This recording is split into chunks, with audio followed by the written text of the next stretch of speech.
Breaking news, a new conflict is emerging not just in Gaza, but between the United States and Israel. The U.S. president has floated a controversial plan, placing Gaza under temporary American administration, with a focus on reconstruction, clearing destroyed areas. Allahu Akbar.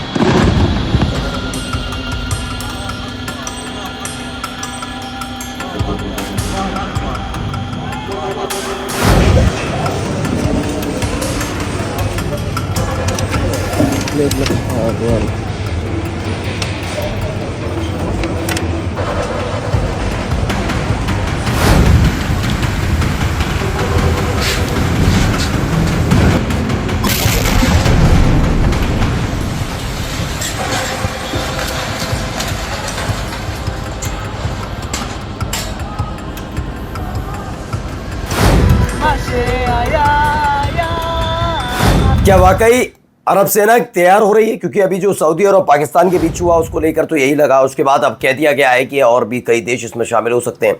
खबर यही नहीं है, खबर ये भी है कि क्या वाकई ट्रंप और नेतन्याहू के बीच ठन चुकी है। क्योंकि जो ताज़ा खबर आई है उसे देखकर यही लगता है कि इजराइल की हरकतों से अमेरिका नाराज़ चल रहा है। ये तमाम खबरों के बीच बीच कई और महत्वपूर्ण खबरें कि सऊदी अरब ने जो पैक्ट किया उसे लेकर भारत भी अपनी तरफ से न केवल चिंताएं जता रहा है बल्कि बाकी चीज़ें सऊदी अरब से कही गई हैं। क्या कही गई हैं वो भी दिखाऊंगा। लेकिन कैसे बौखलाया हुआ है इजराइल लेबनान के साथ साथ, उसने कैसे गजा पर हमला किया, और भी कई महत्वपूर्ण खबरें जो आपको दिखाने जा रहा हूं, देखते चलिएगा। नमस्कार, मैं हूं प्राज्वल गौतम और आप देख रहे हैं the live TV. The live TV, सच सबसे आगे। चलिए शुरुआत कर लेते हैं। एक महत्वपूर्ण खबर है, देखिए पहले ये आई खबर, ये क्लैश की आई है खबर, ये वर्ल्ड वॉर 3 की खबर है, जिसने अपनी खबर में बताया है कि भाई क्लैश दोनों के बीच हो चुका है। क्लैश क्या है तो पढ़िए, खबर ये है एक clash between US and Israel over Gaza future.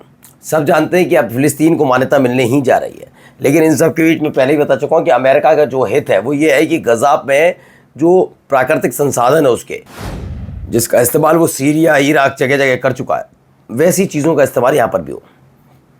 तो क्लैश चल रही है कि कौन अमेरिका के जद में रहेगा या इजराइल की जद में।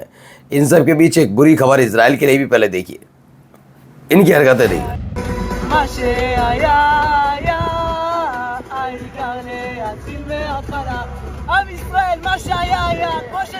तो ये बोल रहे हैं, लाइव कर रहे थे, ब्रॉडकास्ट कर रहे थे, और उसके बाद एक अचानक से बम धमाका होता है और सब कुछ खत्म हो जाता है। ये कौन है? रफा इलाके में आईडी ब्लास्ट होने के बाद सारे के सारे मारे गए, ये खबर निकल कर सामने आई। इनका लास्ट ब्रॉडकास्ट था ये। वहीं जापान की तरफ से एक बड़ा झटका फिलिस्तीन को लगा है। जब यूएन में प्रस्ताव आया तो प्रस्ताव में तो इन्होंने हामी भर दी कि हम फिलिस्तीन को एक देश के तौर पर मान्यता देने जा रहे हैं। लेकिन अब कह रहे हैं Japan will not recognise Palestine state at UN this month, says foreign minister. Japan does not intended to recognise a Palestine state at UN meetings this month, ये कह दिया गया है।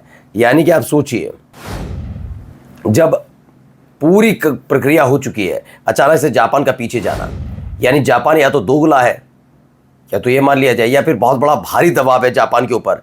और अगर जापान आज इस दौर में फिलिस्तीन के खिलाफ जा रहा है, मुझे किसी को बुरा नहीं लगना चाहिए, उसकी अपनी स्वतंत्रता है, लेकिन भूलना नहीं चाहिए कि जापान किसके शह में जा रहा है। अगर वो वाकई अमेरिका की शह में जा रहा है तो वो अपने देश के नागरिकों और नागासाकी हिरोशिमा में मारे गए लोगों को दगा दे रहा है कि ये अमेरिका ही था जिसने संयुक्त, उस समय यूएसएसआर होता था, सोवियत संघ होता था, उससे बढ़त बनाने के लिए उसने हिरोशिमा और नागासाकी किया था। आपको नई कहानी पता, थोड़ा बता दूं। एक वक्त ऐसा था जब जर्मनी और तमाम देश एक साथ हुआ करते थे, लेकिन उस दौर में जर्मनी, जापान ये सब एक साथ थे, और यूएसएसआर यानी सोवियत संघ यानी रूस और अमेरिका एक साथ थे। चूंकि दुनिया गोल है तो आपको मालूम ही होगा कि धीरे धीरे यूएसएसआर उधर की तरफ, जापान की तरफ बढ़ रहा था। अमेरिका समझ गया कि ज़्यादातर ज़मीनों पर कब्जा यूएसएसआर यानी कि रूस कर चुका है, तो ऐसे में जापान पर कब्जा करना ज़रूरी है। ये हथियार नहीं डाल रहे थे जापान के सैनिक, क्योंकि बुलंद है तो नहीं डाला, और इन्होंने हिरोशिमा और नागासाकी कर दिया था, मार दिए थे, सैकड़ों फिजूल में मार दिए थे। लेकिन आज जापान ने जो किया वो आने वाली इनकी पीढ़ी भी याद रखे। खैर, इनका अपना मर्जी है, जो भी कोई कुछ करे। अब आइए, एक खबर निकल कर सामने आई, वीडियो देखिए। पहले एक वीडियो निकल कर सामने आई है।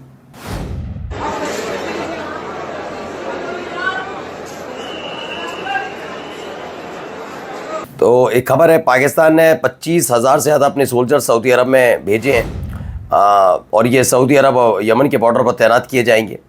हूती लड़ाके लगातार धमकी दे रहे हैं, लेकिन उस सब के बीच सऊदी पाक डिफेंस पैक्ट के तहत ये भेजे गए हैं कि आप वहाँ पर जाकर रहना होगा। यानी कि जो पैक्ट जिसका जिक्र हमने किया था, नेटो वार टाइप का पैक्ट, वो शुरू हो चुका है।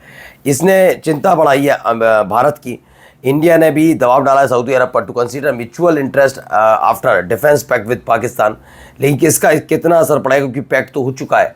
अब भारत इस पर कैसा रिएक्ट करता है, क्या वाकई इसकी कोई काट उसके पास है, सबको देखना होगा। क्योंकि IOC में केवल OIC में केवल अकेला सऊदी अरब नहीं है, UAE भी है, कतर है, बड़े देश भी हैं। ऐसा नहीं सऊदी अरब ही सब कुछ है, लेकिन सऊदी अरब का करना वाकई थोड़ा मुश्किल पैदा करने वाला। अगर जॉर्डन भी होता तो मैं समझ भी लेता, लेकिन ये देश ऐसे देश हैं जो कहीं ना कहीं OIC में एक अपना दबदबा रखते हैं। इन सब के डोनाल्ड ट्रंप का एक बयान आ गया अपने देश के लिए। उन्होंने कह दिया कि भैया सारे न्यूज़ चैनल को बंद कर दूंगा अगर उन्होंने उसकी आलोचना की। कह रहा है डोनाल्ड ट्रंप का कि उस न्यूज़ चैनल के नेटवर्क का लाइसेंस छीन लूँगा जो उनकी आलोचना करेगा। आपको सुना सुना सा लगेगा, अगर आप देख रहे हैं हमें तो आपको लगेगा कि कहीं सुना सुना सा लगता है कि जहाँ पूरा मीडिया झुककर खड़ा हो जाता है और अपने आप को लोकतांत्रिक देश कहता है। खैर, ये देखिए एक वीडियो और निकल कर सामने कैसे इस्तेमाल किया जा रहा है तमाम साजो सामान का, इससे समझ सकते हैं।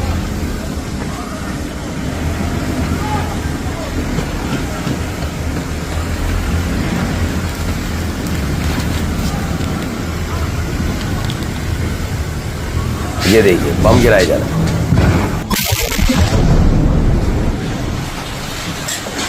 इसमें देखा है इजराइल का क्वाडकॉप्टर है जो अचानक से बम गिराता है एक स्कूल के ऊपर, जहाँ डिस्प्लेड लोग जो मतलब जो अस्थायी तौर पर जिनका घर ख़त्म हो गया है वो स्कूल में शरण लेकर बैठे हुए हैं, उनको मारने की कोशिश करता है। ये इजराइल के अंदर हो रहा है खुल्लम खुल्ला।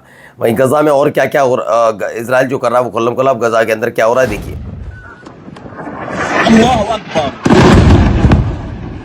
ये देखिए लेबनान में क्या कर रहा है। गज़ा के बाद लेबनान की तस्वीर देखिए। तो लगातार ये कहा गया कि भैया इजराइल जो है सीज फायर का उल्लंघन नहीं करता, लेकिन तमीज़ देख लीजिए लेबनान में पिछले सितंबर के बाद से अब तक कितने धमाके कर चुका है। वहीं खबर निकल के है, सुलेमान अहमद ने कहा Israeli defence minister Katz to the Houthi leader Malik al Houthi से कहा योर टाइम विल कम। यानी कि एक और बड़ा हमला करने की तैयारी इजराइल कर रहा है यमन पर, क्योंकि यमन लगातार उनके अलग अलग एयरपोर्ट को दहला चुका है। पहले फिलिस्तीन 2 हाइपरसोनिक मिसाइल का इस्तेमाल किया और मैंने आपको ये भी दिखाया कैसे इन्होंने अपने ड्रोन का इस्तेमाल किया तो उससे दहले हुए। लेकिन क्या हो रहा है इनके साथ, क्यों बौखलाए हुए हैं, क्योंकि गज़ा में भी मारे जा रहे हैं। देखिए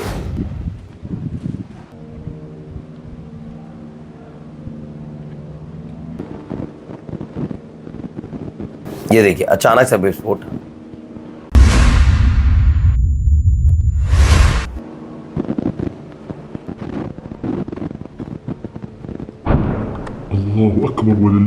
तो एक बड़ा हमला हुआ और इसमें कई इजरायली सैनिकों की मारे जाने की खबर है। वहीं अब मैंने खबर दिखाई थी आपको, यूती लड़ाकों ने बहुत बड़ा हमला किया।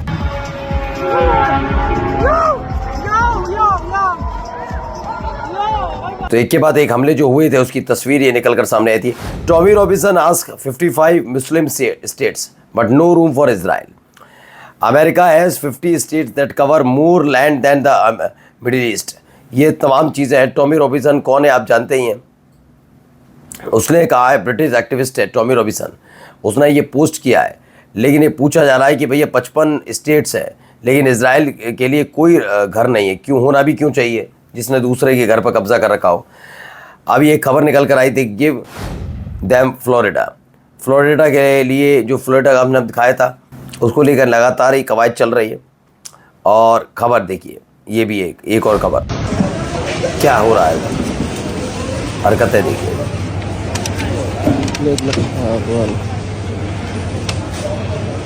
इजराइल का मैंगो है।